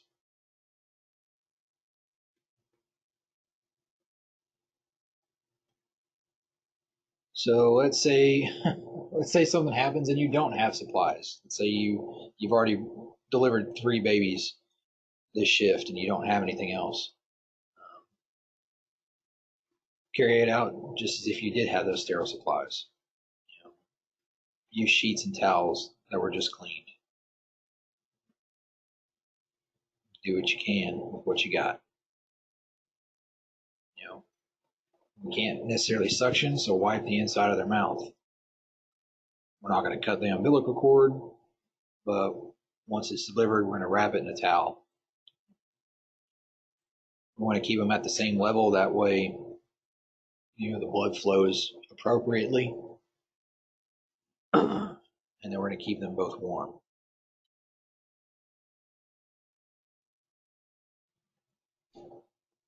Again, like we were talking about with postpartum hemorrhage, we can try that fundal massage, nursing, covering with a sterile pad, and then oxygen to transport.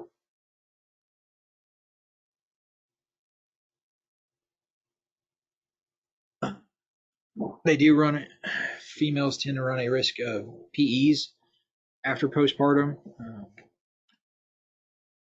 Again, the uterus has just done its job. It may decrease a little bit. They've had that clotting, increased clotting over the duration of their pregnancy, and now they've got everything open back up. So now they have that higher risk of throwing those clots that may have been stuck where they were or not a problem, and now they're going directly into the lungs.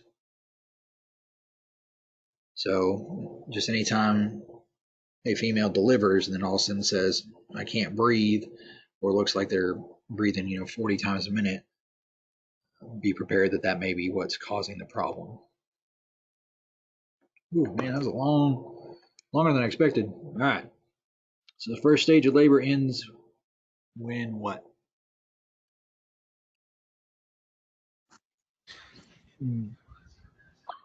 C. Hey, Wait, it's D.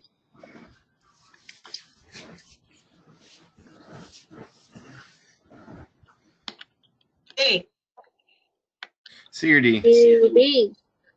I think everybody's picked every answer so far. It's going to be A. Remember, it's when whatever body part's presenting is delivered.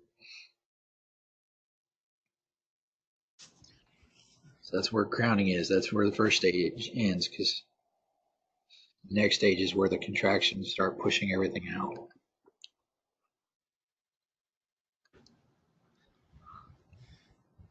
A 23-year-old woman, she's 24 weeks pregnant with her first baby, complains of edema, headache, visual disturbances. Blood pressure is 160/94. What is she experiencing? B, Preeclampsia. hey, B. Yeah. So that's where we have that higher blood pressure due to pregnancy. So they're pre-eclamptic. So eclampsia is the true life-threatening hypertension associated with pregnancy that causes seizures. Transporting a woman who is 8 months pregnant to prevent supine hypotensive syndrome. How should you position the patient? D. E, B. Recovery stage. Yeah, she's going to be on her left side, D. trying to keep from compressing the superior vena cava.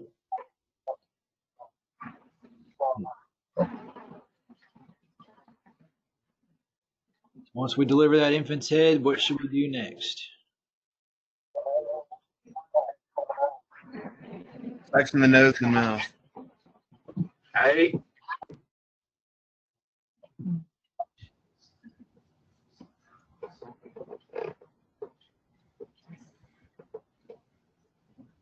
We D. A.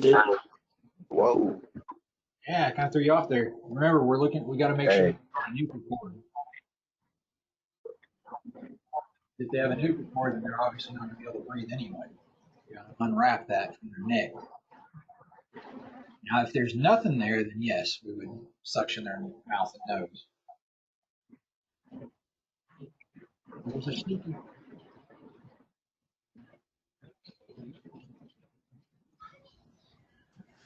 All right, so now we deliver the baby's head. umbilical cord is wrapped around its neck. What should I do?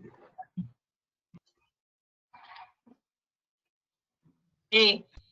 B. B. B.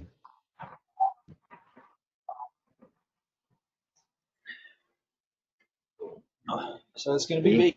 We want to try and slip that cord back over their head. A is not necessarily a wrong answer. A is only after we try this.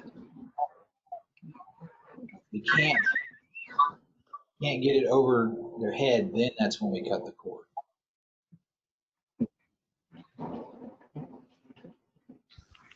The need for an extent of newborn resuscitation is based on what?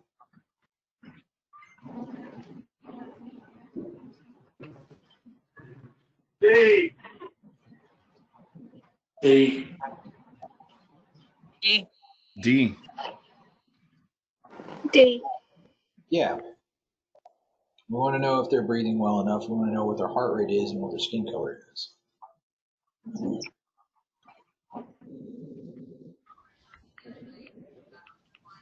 remember, the AVGAR score comes at 1 minute. If we're waiting until 1 minute in to decide if we're going to do something for them or not, then we're doing something grossly incorrect.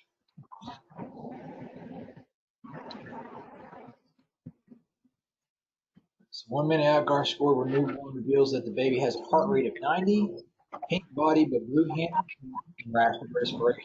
The baby cries, soles of its feet are flicked, and resists attempts to straighten its leg. You'll find an AVGAR score of what? C. C. C.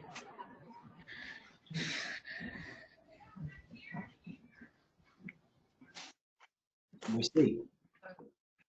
So heart rate below 800 is 1. They have any kind of cyanosis to their extremity, 1. They're breathing fast enough, so that's a 2. Strong cries, 2. And resistant. That gets easier over time when you look at it more and more.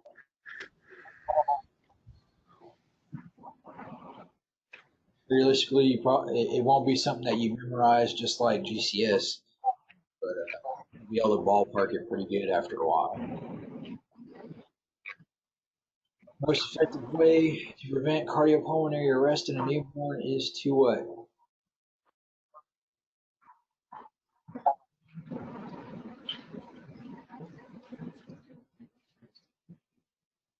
Think about what we start with all our patients. C. D.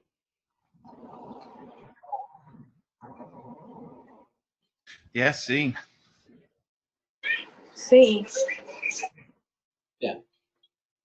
Remember, we're gonna try oxygen and ventilation first for 30 seconds. If that doesn't work, then we move into CPR, as long as they have a heart rate. Now, if they come out and they're not breathing and they don't have a heart rate, then of course we're doing CPR. But most of the time, a newborn's probably going to be respiratory.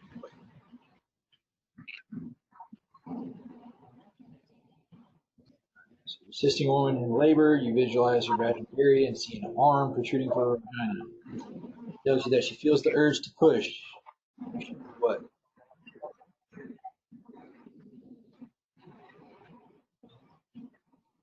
A. It's one arm, right? A. A.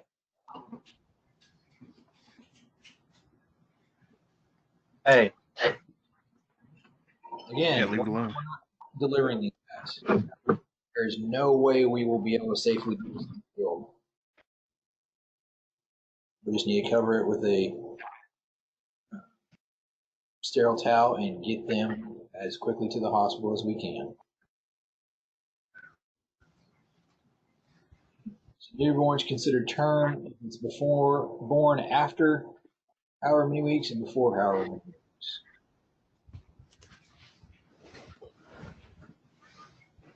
B. Yeah, B. 42 is the max. Is it not? D. Yeah, Yeah, so you're right. like we talked about, premature is anything 36 weeks or before, and post is 43 or longer. That 37 to 42 is a sweet spot. Ooh. All right. Man, that was probably one of the longer ones we've had in the last couple classes. So y'all take a break for a